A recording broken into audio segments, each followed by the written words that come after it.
प्रिय मित्र, जय मसीह की। आशा करता हूं कि आप स्वस्थ हैं, आप मस्त हैं और आप प्रभु के कार्य में व्यस्त हैं। आज का पवित्र वचन आपके लिए मैं लेकर आया हूं उत्पत्ति की किताब से, और उत्पत्ति की किताब उसका 29वां अध्याय है। और यहाँ पर हम 13 पद को देखते हैं। जब 13वें पद में अपने भांजे याकूब को का समाचार लाबान को मिला, तो वो उससे भेंट करने के लिए दौड़ने लगा और दौड़ते हुए उसे गले लगाकर चूमा, जैसे कि याकूब ने राहेल को चूमा। और यहाँ पर भी लिखा है कि फिर वो अपने उसे घर ले गया चूम कर, और याकूब ने लाबान को सब वृत्तांत सुनाए।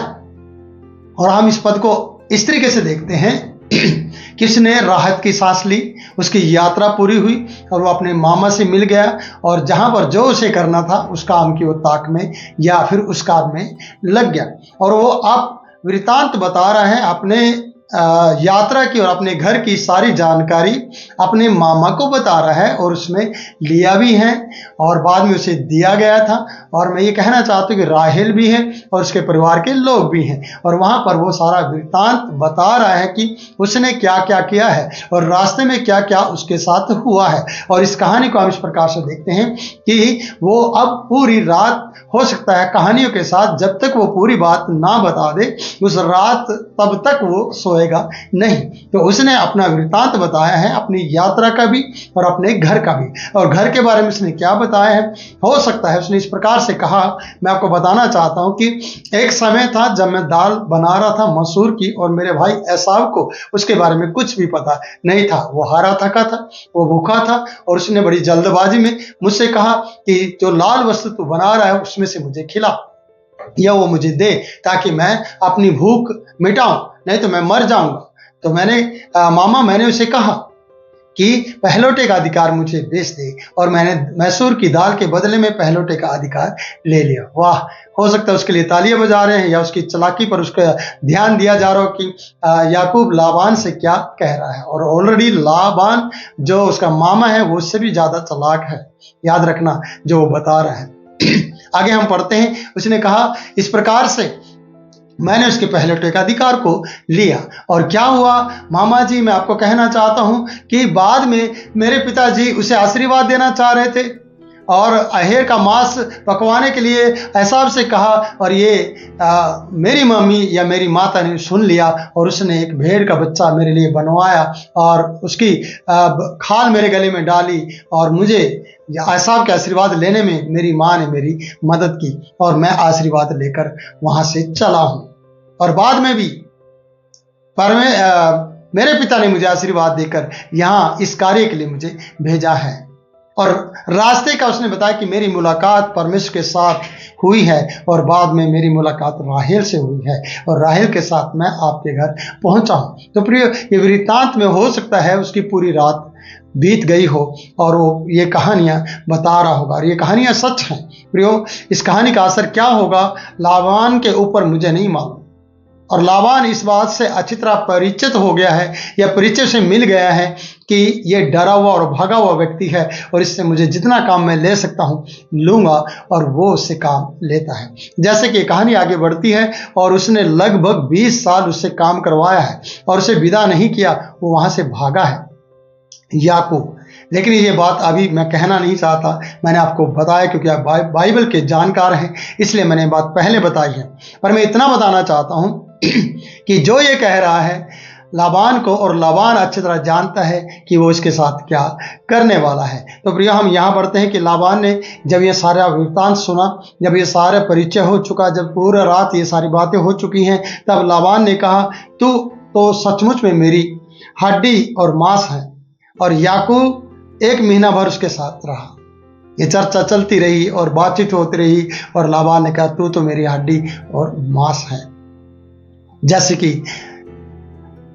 आदम ने हवा के बारे में कहा था, ये मेरी हड्डी में की हड्डी और मेरे मांस में का मांस है, जब तक उसने पाप नहीं किया था। जब पाप कर दिया था तब उसने कहा जो स्त्री तूने मुझे दी उसने ऐसा किया है।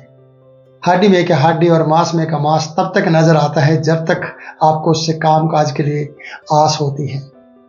उससे मतलब निकालना होता है, तब तक आपको हड्डी में की हड्डी और मांस में का मांस नजर आता है। चाहे वो आपका पास्टर हो, चाहे वो आपकी पत्नी हो, चाहे आपका पति हो, चाहे वो आपका बेटा या बेटी हो, तब तक आप उसके साथ ऐसा रिश्ता निभाते हैं। बाद में रिश्ते बदलते हुए मैंने देखे हैं, जैसे कि आदम और हवा को बदलते हुए देखा है, और वो एक दूसरे पर ब्लेम कर रहे थे और सीधी तरीके से कोई भी बात नहीं कर रहा था। जब तक उन्होंने पाप नहीं किया, जब तक वो बहकावे में नहीं आए, तब तक वो सीधी बात परमेश्वर के साथ किया करते थे। और आज सीधी बात करने वाले व्यक्ति बहुत कम हैं, जो गोल मोल और इधर उधर की बात और बकवास ज़्यादा किया करते हैं। तो प्रिय, ऐसे व्यक्तियों से सावधान रहें। तो इसलिए हड्डी में की हड्डी, मांस में के मांस, तो मेरी हड्डी और मांस है। लाबान ने ऐसा कहा क्योंकि उसके बहन का बेटा था। इसलिए आगे हम बढ़ते हैं। तब लाबान ने याकूब से कहा, कुटुंबी होने के कारण तुझसे मुफ्त में सेवा कराना मेरे लिए उचित नहीं है, इसलिए कह मैं तुझे सेवा के लिए बदले क्या दूं।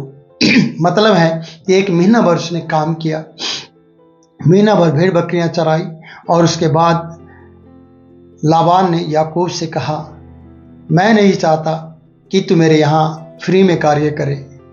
और वो कार्यों से लेना चाह रहा था, और उसने कार्य लिया भी, और उसने इस तरीके से उसे पटाया और इस तरीके से उसे अपनी ओर कर लिया, आकर्षित कर लिया, ये बात कहकर कि मैं तुझसे फ्री में सेवा नहीं कराना चाहता हूँ। तो प्रियो, धन्य है ऐसे व्यक्ति जो इस तरीके की बातें करते हैं कि फ्री में कोई भी काम ना कराएं। पर लाबान के लिए, लाबान चालाक है, और वो चालाकी के बदले इस चालाकी में बहुत कुछ मतलब रखता है, और उसका कुछ ईगो अलग है, वो हम इस कहानी में आगे देख पाएंगे।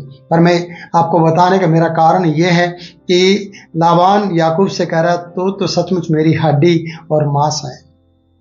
इसलिए एक महीना भर रहने पर उसने कहा, ये उचित नहीं है कि मैं तुझसे फ्री में काम कराऊं, मुफ्त में सेवा कराऊं। मैं नहीं चाहता कि तू ऐसा करे, ये मेरे लिए उचित भी नहीं है। इसलिए कह, मैं तेरी सेवा के बदले तुझे क्या दूं? क्या तेरी मजदूरी ठहरेगी? क्या तू मजदूरी चाहता है मेरे यहाँ रहने पर? प्रियो, आप जानते हैं उसका लक्ष्य क्या है, उसके माँ बाप ने याकूब को क्या कहा है, उसके लक्ष्य में वो कौन सी डिमांड लाबान के सामने रखेगा याकूब अब अगली वीडियो में क्या कहने जा रहा है, ये अगली वीडियो में हम देखेंगे। तो प्रियो, लाबान ने उसके सामने प्रस्ताव रख दिया है, या ऐसा सवाल रख दिया है कि वो उसका उत्तर दे, और जल्दी से उसके परिवार में से जो चाहता है वो मांग ले। और वो लाबान देने के लिए तैयार है, क्योंकि लाबान उससे सेवा कराना चाहता है, लाबान उससे कमर तोड़ काम लेना चाहता है, और उसे ऐसे ही छोड़ने वाला नहीं है। तो प्रियो, वृतांत की एक कहानी है जिसमें बहुत सी पुरानी अतीत की बातें सामने प्रकट होती हैं। जैसे कि हम अपने बुजुर्गों से ऐसी कहानियां सुनते हैं, सुनते सुनते कई बार आपको डर भी लगेगा, कई बार आपके बारे में उनको बहुत सी जानकारियां मिल जाएंगी। इसलिए अपने बारे में जानकारी देते हुए थोड़ा सोच समझ कर बात कीजिएगा, कि जो सुनने वाला व्यक्ति है कहीं वो आपके उन जज्बातों का और उन बातों का, उन गलतियों का फायदा ना उठा ले। जैसे कि लाबान आने वाली वीडियो में इन बातों का फायदा उठाएगा, क्योंकि इसे पता है कि याकूब घर से डर कर और भाई के डर के कारण से भाग कर आया है, और अब ये वापस जाने वाला नहीं है। इसलिए जितना हो सकेगा कम मजदूरी में ज़्यादा काम मैं इससे लूँगा, और ये मेरे काम आएगा। और वो उसे कह रहा है, फ्री में मैं काम कराना नहीं चाहता हूँ। जब आपको कोई ऐसा व्यक्ति मिले और आपसे कहे, भाई मेरे यहाँ कार्य कर, और फ्री में नहीं, सैलरी बेस पर कार्य कर, कमीशन बेस पर कार्य कर, तो आप उसके लिए जल्दी से तैयार हो जाएंगे। पर सावधान रहें कि आपने अपनी कमजोरी को ना बताया हो। आप अपनी कमजोरियों को मत बताइएगा, नहीं तो यही कमजोरियां आपके लिए 20 साल की कैद बन सकती हैं, मजदूरी और गुलामी का कारण बन सकता है। इसलिए कमजोरियों को साइड में रखें, अपनी सामर्थ को परमेश्वर में बढ़ाइए, और सामर्थ को बताइए कि आपके साथ परमेश्वर है, और परमेश्वर किस किस बातों में आपका साथ दे रहा है। कई बार कमजोरियां आपको गिरा देंगी, पर आपकी खुशी की बातें और आपकी डिग्रियां और आपकी जो खूबियां हैं वो आपको उठा देंगी और आपको कामयाब कर देंगी। तो याकूब की कहानी को हम आगे बढ़ाएंगे, अगली वीडियो में चलेंगे। यहाँ इतना ही, और इतना कहना चाहा है मैंने आपसे कि आप जब वृत्तांत सुनाएं, अपने बारे में बताएं, तो उतना ही बताएं जिससे आपका फायदा हो सके। कमजोरियों को ना बताएं। तो प्रियो, प्रभु आपको बहुत से आशीष दे। फिर मिलूंगा नई वीडियो में नई बात के साथ। तब तक के लिए मैं आपसे इजाज़त चाहता हूँ। प्रभु आपको बहुत से आशीष दे। हमारे वीडियो को लाइक करें, शेयर करें, हमारे चैनल को सब्सक्राइब करें। God bless you.